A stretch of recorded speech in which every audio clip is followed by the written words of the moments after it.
সভাপতি তথা আমাৰ দলৰে উপসভাপতি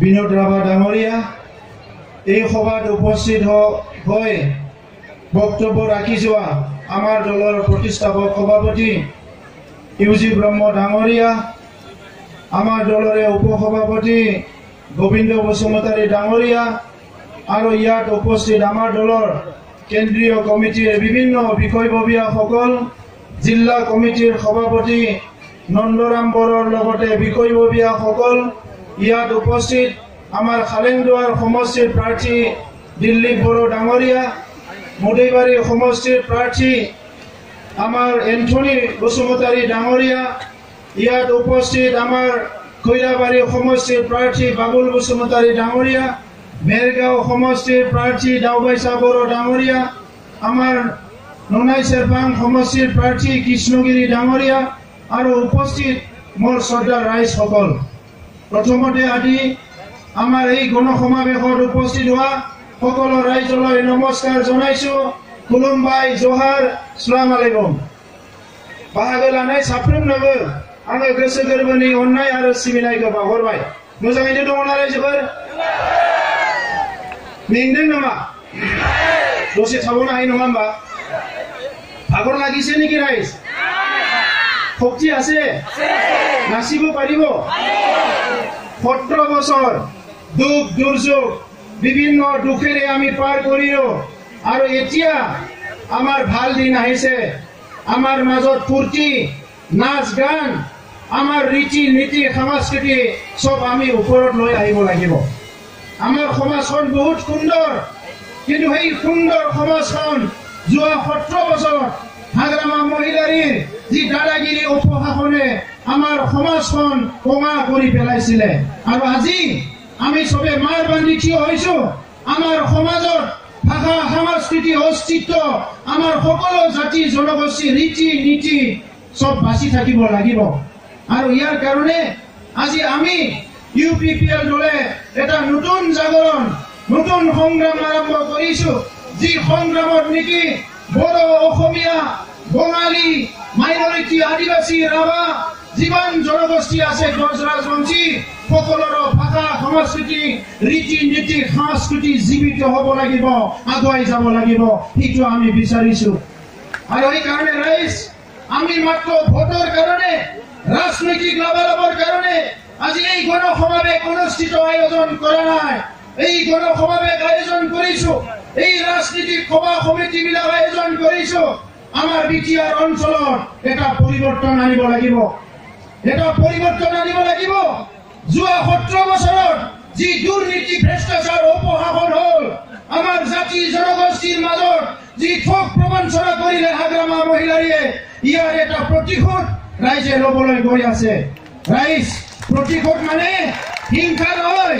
হাগ্ৰামা মহিলাৰীৰ ভাষাৰ প্ৰতিশোধ মানে হিংসা, আমাৰ ভাষাৰ প্ৰতিশোধ মানে গণতান্ত্ৰিক প্ৰক্ৰিয়া, মৰম, স্নেহ আৰু সন্মান। এই মৰম, স্নেহ, সন্মান, গণতান্ত্ৰিক প্ৰক্ৰিয়াৰে আমি প্ৰতিশোধ ল'ম। যিসকলে আমাৰ দুখীয়া মা দেউতা, বাই ভনী ঠগাই খালে, যিসকলে গৰীব মানুহবিলাকক আজি নিজৰ কিঞ্চিত অধিকাৰৰ পৰা বঞ্চিত কৰি ৰাখিলে, সেই দুৰ্নীতিগ্ৰস্ত এই নেতাবিলাকক আমাৰ ইয়াৰ বিটিআৰৰ পৰা আমি গুচাই পেলাব লাগিব। আমি সেইবিলাক খেদি পেলাব লাগিব। এইবিলাক খেদিবলৈ সময় আহিছে। ৰাইজে এই দুৰ্নীতি কৰা, এই হিংসা কৰা, ৰাইজক ঠগ প্ৰবঞ্চনা কৰা, এই যে বিয়া মানৱভাৱৰ নেতাবিলাক আমাৰ পৰা খেদিব লাগিব, নহলে ইয়াত ভাল নেতা জন্ম নহব। আজি দুৰ্নীতি কি কৰিছে? বিটিচিৰ যিটো নাম, বিটিচি মানে দুৰ্নীতি, বিটিচি মানে হিংসা, বিটিচি মানে জাতি জনগোষ্ঠীৰ মাজত মানে মিলা প্ৰীতি নোহোৱা, তেনেকুৱা এটা পৰিচয় হাগ্ৰামা মহিলাৰীয়ে যোৱা 17 বছৰত গঢ়ি তুলিছে। আৰু আজি কৈছে বিটিআৰত একো নাই। ৰাইজ, বিটিআৰত এটাই নাথাকিব, ইটো হ'ল হাগ্ৰামাৰ দুৰ্নীতি, অপশাসন, দাদাগিৰি। বাকী জাতি জনগোষ্ঠীৰ মাজত মৰম, স্নেহ, সন্মান, বিশ্বাস, সব জনগোষ্ঠীৰে ভাষা সংস্কৃতি জীয়াই থাকিব এই বিটিআৰত। ইমান এটা সুন্দৰ চুক্তি হৈছে উত্তৰ পূৰ্বাঞ্চলত শান্তি আৰু প্ৰগতিৰ কাৰণে বিটিআৰ চুক্তি হৈছে। এই বিটিআৰ চুক্তি আখৰে আখৰে ৰূপায়ণ হলে 5 বছৰৰ ভিতৰত আমাৰ অঞ্চলত 50,000 কোটিৰ অনুষ্ঠান প্ৰতিষ্ঠান আহিব। আমাৰ এই অঞ্চল উত্তৰ পূৰ্বাঞ্চলৰ যিকোনো অঞ্চলতে বহুত আগুৱাই যাব। আৰু এইটো আজি হাগ্ৰামা মহিলাৰী হোৱাটো বিচৰা নাই। আজি হাগ্ৰামা মহিলাৰী এই অঞ্চলৰ বঙালীসকলক ঠগাইছে, এই সকলৰ আদিবাসীসকলক ঠগাইছে, এই অঞ্চলৰ মাইনৰিটিক ঠগাইছে, বড়োক ঠগাইছে, অসমীয়াক ঠগাইছে, কোচ ৰাজবংশীক ঠগাইছে, ৰাভা শৰণীয়াক ঠগাইছে, বৰ্মন কছাৰীক ঠগাইছে, সকলো জনগোষ্ঠীক ঠগাইছে। এই ঠগোৱা ব্যক্তিজন কোন ৰাইজ? এই ঠগোৱা ব্যক্তিজন কোন? এই ঠগোৱা ব্যক্তিজন কোন? হাগ্ৰামা মহিলাৰী। গতিকে আজি আমাৰ হাতত সুন্দৰ এটা পৰিৱেশ আহিছে। আমি ভাৰতবৰ্ষৰ নাগৰিক। ভাৰতবৰ্ষ বিশ্বৰ ভিতৰত সৰ্ববৃহৎ গণতান্ত্ৰিক দেশ। আৰু এই দেশত এই মাটিত কোনোবা গণতান্ত্ৰিক হিংসাৰ কাম কৰিব, সেইটো আমি পাৰ্মিশ্যন দিব নোৱাৰিব। আজি আমাৰ দেশ ল'ৰাবিলাক সীমাত যাই পেলাই নিজৰ দেশ ৰক্ষা কৰিছে। আমাৰ দেশ ল'ৰাবিলাক পঢ়ি শুনি দেশ সেৱা কৰিবলৈ ওলাই আহিছে, সমাজ সেৱা কৰিবলৈ ওলাই আহিছে। আৰু হাগ্ৰামা মহিলাৰীয়ে ইউথ কেম্প বনাই সেই ডেকা ল'ৰাবিলাক নি পেলাই মদ মাংস খুৱাই মাৰামাৰি কৰিবলৈ শিকাইছে। এইটো আমি কেতিয়াও হ'বলৈ দিব নোৱাৰো। ইয়াত না হাগ্ৰামা মহিলাৰী দাদাগিৰি থাকিব, না ইয়াত বঞ্জাৰ দৈমাৰী দাদাগিৰি থাকিব। ইয়াত কাৰো দাদাগিৰি নাথাকিব।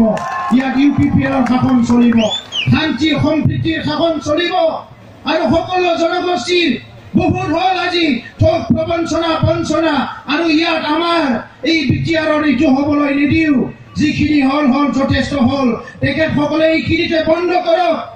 আজি যি বিষয়াসকলে কোনোবা ভিডিঅ' কোনোবা অফিচাৰ কোনোবা ইয়াত VCDCৰ চেয়াৰমেন মেম্বাৰ TLCCৰ এইবিলাক যে আমি দুখীয়া গৰীব মানুহৰ PMYৰ ঘৰত পইচা খাইছে, জব কাৰ্ডৰ পইচা খাইছে, বৃদ্ধ পেঞ্চনৰ পইচা খাইছে, অংগনবাড়ীৰ শিশু খাদ্যৰ পইচা খাইছে। আজি আমাৰ আশা কৰ্মী বিলাকক যি মানে মজুৰি দিব লাগে দিয়া নাই। অংগনবাড়ী হেল্পাৰ বিলাকক কৰ্মী বিলাকক যি মজুৰি দিব লাগে দিয়া নাই। কন্ট্ৰেল দোকানী বিলাকে যি পাব লাগে পোৱা নাই। এই যে দুখীয়া গৰীব মানুহৰ কাৰণে অহা একালীন পইচা বিলাক খাই দিছে, সেলফ হেল্পৰ গ্ৰুপৰ কাৰণে অহা পইচা বিলাক খাই দিছে। আজি এই পইচা বিলাক কোনে খাই লাইছে? কোনে খালে এই পইচা বিলাক? হাগ্ৰামা মহিলাৰী। এই পইচা বেলেগে কোনো খোৱা নাই, এই পইচা খাইছে হাগ্ৰামা মহিলাৰী। গতিকে আজি এই হাগ্ৰামা মহিলাৰীক ইয়াত যদি আৰু শাসন কৰিবলৈ দিয়া যায়, অহা 50 বছৰতো আমি উঠি আহিব নোৱাৰিম। আমি সদায় তলতে পৰি থাকিব লাগিব। এই কাৰণে আমি প্ৰতিজ্ঞাবদ্ধ যে BTC কেকৰে দুৰ্নীতি উপশাসনৰ এটা অঞ্চল হিচাপে গঢ়িব বিচাৰিছিলে, কিন্তু বিটিআৰক আমি শান্তি সম্প্ৰীতি উন্নয়ন সুশাসনৰ এটা অঞ্চল হিচাপে আমি গঢ়ি তুলিম। ইয়াত কোনো হাগ্ৰামাৰ দাদাগিৰি নচলিব। সেইকাৰণে ৰাইজ আজি চবে সজাগ হওক। এইখন দেশ আমাৰ দেশ, এই মাটি আমাৰ মাটি। ইয়াত আমাৰ অধিকাৰ আছে, ইয়াত আমাৰ সাংবিধানিক অধিকাৰ আছে, ৰাজনৈতিক অধিকাৰ আছে, আমাৰ সকলো অধিকাৰ ইয়াত আছে। কিন্তু কোনোবা এজন নেতা ইয়াত আহি যদি আমাক মাটিৰ অধিকাৰৰ পৰা বঞ্চিত কৰি ৰাখে, এই নেতাজনক যদি আমি শাসন কৰিবলৈ দিওঁ, ইয়াতকে আৰু দুৰ্ভাগ্যজনক একো নহয়। ইয়াতকে দুৰ্ভাগ্যজনক একো নহয়। এই কাৰণে আমি প্ৰতিশ্ৰুতি দিছো, UPPL চৰকাৰ অহাৰ লগে লগে 6 মাহৰ ভিতৰতে আমি নীতি তৈয়াৰ কৰিম। আৰু এই নীতিৰ আধাৰত বিটিআৰ অঞ্চলৰ সকলো জাতি জনগোষ্ঠীৰ মাটিৰ অধিকাৰ যাতে পায়, এইটো আমি সুনিশ্চিত কৰিম। ইয়াত আমি ঠিক কৰিছো, চাকৰিৰ নামত দুখীয়া গৰীব মানুহৰ লাখ লাখ টকা খালে হাগ্ৰামা মহিলাৰীয়ে। আৰু আমি এতিয়া ঠিক কৰিছো, যিদিনা চাকৰিৰ ইণ্টাৰভিউ হ'ব, সিদিনাৰ চাকৰিৰ এপইণ্টমেণ্ট হ'ব।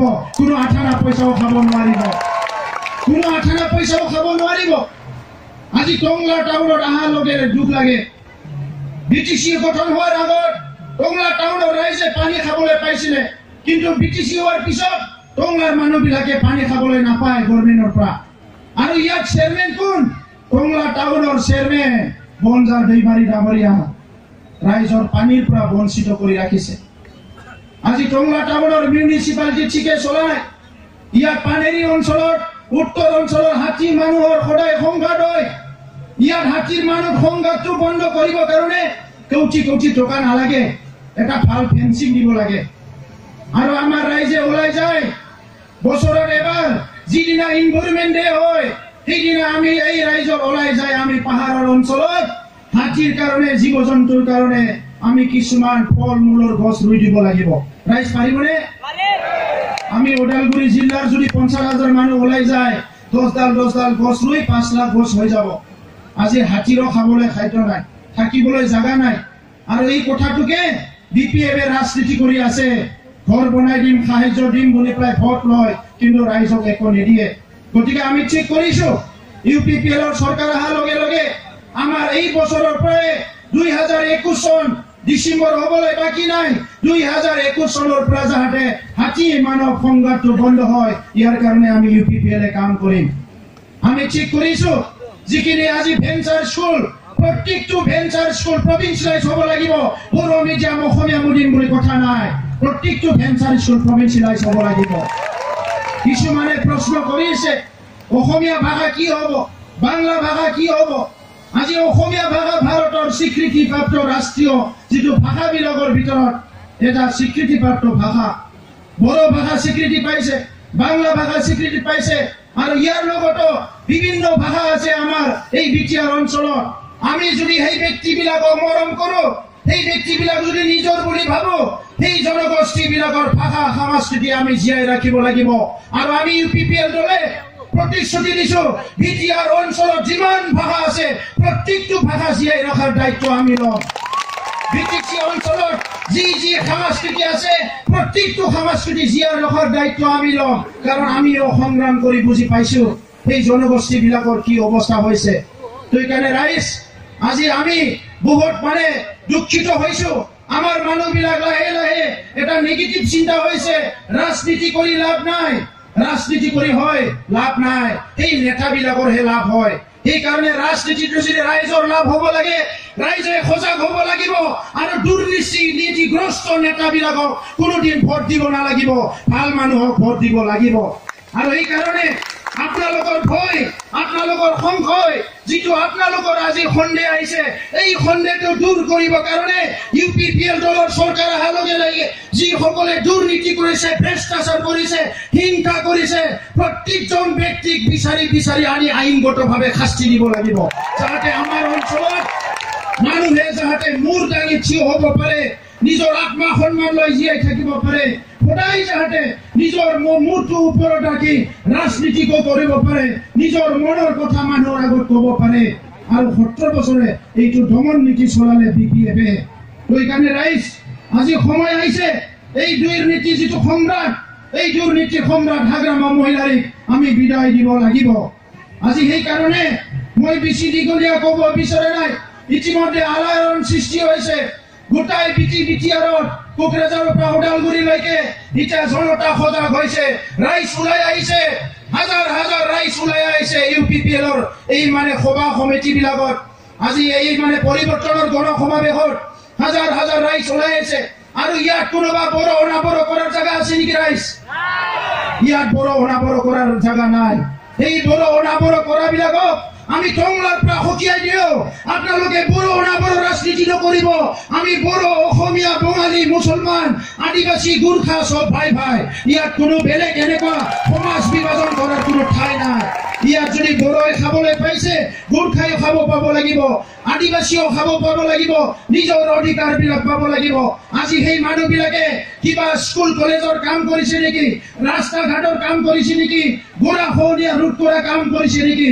যিসকলে বুঢ়া অনবৰা ৰাজনীতি কৰিছে, যিসকলে ভয় দেখুৱাইছে, তেখেতসকলে ভয় দেখাব পাৰে, দিনত ভয় দেখুৱাই, ৰাতি ভয় দেখুৱাই, কিন্তু ৰাইজৰ কাৰণে কাম নকৰে। আজি আমি ৰাজনীতিৰ নামত ক্ষমতা ল'বলৈ ৰাজনীতি কৰিব অহা নাই, সমাজ সেৱা কৰা ৰাজনীতি কৰিবলৈ আহিছো। ৰাজনীতিটো সমাজ উন্নয়ন কৰা, সমাজৰ ভাল কাম কৰা, এটা নীতি তৈয়াৰ কৰা এটা নীতি হয়।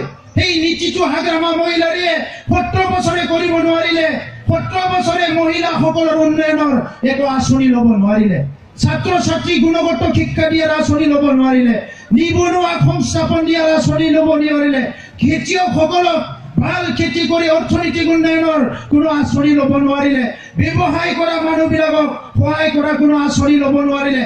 আমাৰ অঞ্চলত কিমান দৰ্জী আছে, কিমান মিস্ত্ৰী আছে, কিমান হাজিৰা মুজিৰা কৰি খোৱা মানুহ আছে সেই সকলৰ কাৰণে একো আঁচনি তৈয়াৰ কৰিব নোৱাৰিলে আৰু আমি UPPL দলে যেতিয়া কৈছো আমি বছৰত 1 লাখ মানুহ সংস্থাপন দিম BPF হাইছে BPF হাইব কাৰণ তেখেতসকলে নাজানে তেখেতসকলে এটাই জানে এইটো হল দুৰ্নীতি ভ্ৰষ্টাচাৰ ৰাইজক ঠগ প্ৰবঞ্চনা কৰা ইয়াৰ বাহিৰে একো নাজানে আৰু আমি UPPL কৰ্ম সংস্কৃতি লৈ আহিছো বুকুত মৰম লৈ আহিছো ৰাইজৰ কাৰণে সন্মান লৈ আহিছো সকলো মা দেউতা জাতি জনগোষ্ঠী যোনে নহওক গৰীবে হওক ধনী হওক সকলৰ কাৰণে মৰম স্নেহ বিশ্বাস ঐক্যতা সংগতিৰ বাৰ্তা লৈ আহিছো বিটিআৰত অহা 5 বছৰত কোনো হিংসা কৰিব নোৱাৰিব আমাক নিৰাপত্তা দিবই লাগিব ভাৰত চৰকাৰ অসম চৰকাৰে আমাক নিৰাপত্তা দিবই লাগিব নিৰাপত্তা আনাৰ কাৰণে আমি কাম কৰিম তোই কাৰণে ৰাইজ এই পৰিৱৰ্তনৰ যিটো যাত্ৰা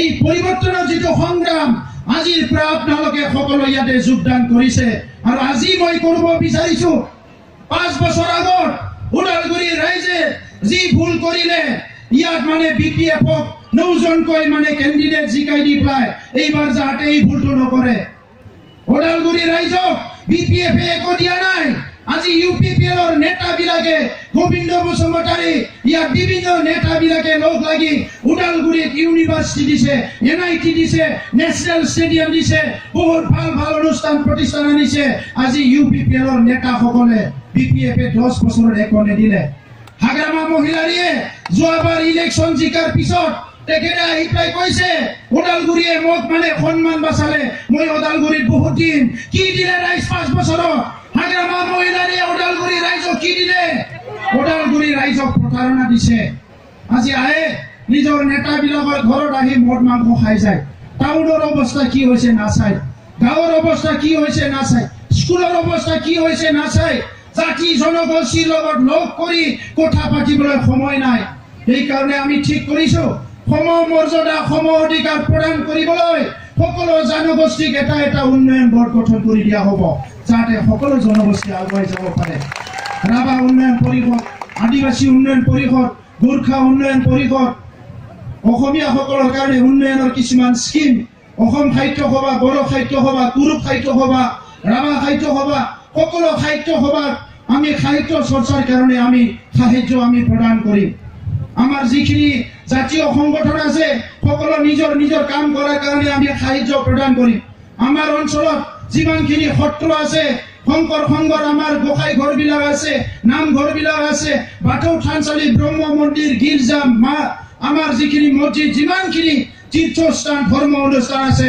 সকলো তীৰ্থস্থান ধৰ্ম অনুষ্ঠান ভালকে নিৰ্মিত কৰিম কাৰণ এইবিলাক ৰাইজে বিচাৰি আছে আৰু 17 বছৰত BPF-এ এই কামবিলাক কৰা নাই তোই কাৰণে ৰাইজ আমি বিচাৰিছো সুন্দৰ বিটিআৰ শান্তিৰ বিটিআৰ উন্নতিৰ বিটিআৰ প্ৰগতিৰ বিটিআৰ আৰু সকলো জাতি জনগোষ্ঠী মিলি একেলগে থাকিব বিটিআৰ এই বিটিআৰটো আমি বিচাৰিছো গতিকে দীঘলীয়া ভাষণ নাৰাখো ডিসেম্বৰৰ 7 তাৰিখত নিৰ্বাচন হ'ব আজিৰ পৰা আপোনালোকে গৈ গাঁৱে ভুঁয়ে বুজাই দিয়ক ইয়াত বেলেগৰ চৰকাৰ নহয় একমাত্ৰ UPPL-ৰ চৰকাৰ হ'ব ট্ৰেক্টৰৰ চৰকাৰ হ'ব আৰু এই কাৰণে কিছুমান ডাঙৰ দলৰ নেতাবিলাকৰ ট্ৰেক্টৰৰ নাম লৈছে মোক সুধিছে উমুকৰ ট্ৰেক্টৰৰ নাম লৈছে তুমুকে ট্ৰেক্টৰৰ নাম লৈছে আপুনি কি কয় মই কি কম মই ভালে পাইছো সবে ট্ৰেক্টৰৰ নাম লওক ট্ৰেক্টৰে এতিয়া বিটিআৰৰ ট্ৰেক্টৰৰ নাম লয় কাৰ নাম ল'ব এতিয়া বিটিআৰৰ যোনে আহে ট্ৰেক্টৰৰ নামে ল'ব লাগিব কাৰণ এইবাৰ ট্ৰেক্টৰৰে চৰকাৰ হ'ব এই কাৰণে এই সময়টো আমাৰ সময় এই সময়টো ৰাইজৰ সময় এই সময়টো শান্তিৰ সময় এই সময়টো উন্নয়নৰ সময় এই সময়টো প্ৰগতিৰ সময় আৰু এই সময়টো আমাৰ দুখীয়া গৰীব ছাত্ৰ ছাত্ৰী নিবনুৱাৰ সময় এই সময়খিনি ভোট ব্যৱহাৰ কৰিম UPPL-ক ভোট দিম ট্ৰেক্টৰৰ ছবিত ভোট দিম ভাল চৰকাৰ আনিম দুৰ্নীতি ভ্ৰষ্টাচাৰ দূৰ কৰিম আৰু আমাৰ সকলো ৰাইজক হাতত হাত মিলাই কান্ধত কান্ধ মিলাই একেলগে আগুৱাই যোৱাৰ কাম কৰিম এইটোৱে UPPL-ৰ লক্ষ্য গতিকে দীঘলীয়া ভাষণ নাৰাখো এইখিনি কথাই ক'লো আৰু আমাৰ বহুখিনি অতিথি আজি আহি পাইছে সেইসকলক মই ধন্যবাদ জনাইছো ৰাইজকো ধন্যবাদ জনাইছো ভালে ভালে আহিছে ঈশ্বৰে আপোনালোকক ভালে ভালে লৈ যাব আৰু আজিৰ পৰা এই 15টা দিন আমাৰ ৰাইজে যাহাতে সবে দলে বলে কাম কৰে আমাৰ বুথ কমিটিবিলাক প্ৰাইমাৰী কমিটিবিলাক ৰাইজৰ লগত থাকি কাম কৰে মই এইটোৱে আহ্বান কৰিছো আৰু যিখিনি সমাবেত হৈছো ইয়াত যদি দুটা তিনিটাকে ভোট আনে আৰু আমাৰ এই 5টা সমষ্টিত কোনো ৰাখিব নোৱাৰে যিমান শক্তিশালী হওক এইটো জিকি গৈ আছে এইখিনি কথাকে কৈ মই বক্তব্য সামৰিছো মই কম পৰিৱৰ্তন দৰকাৰ আপোনালোকে ক'ব UPPL চৰকাৰ পৰিৱৰ্তন দৰকাৰ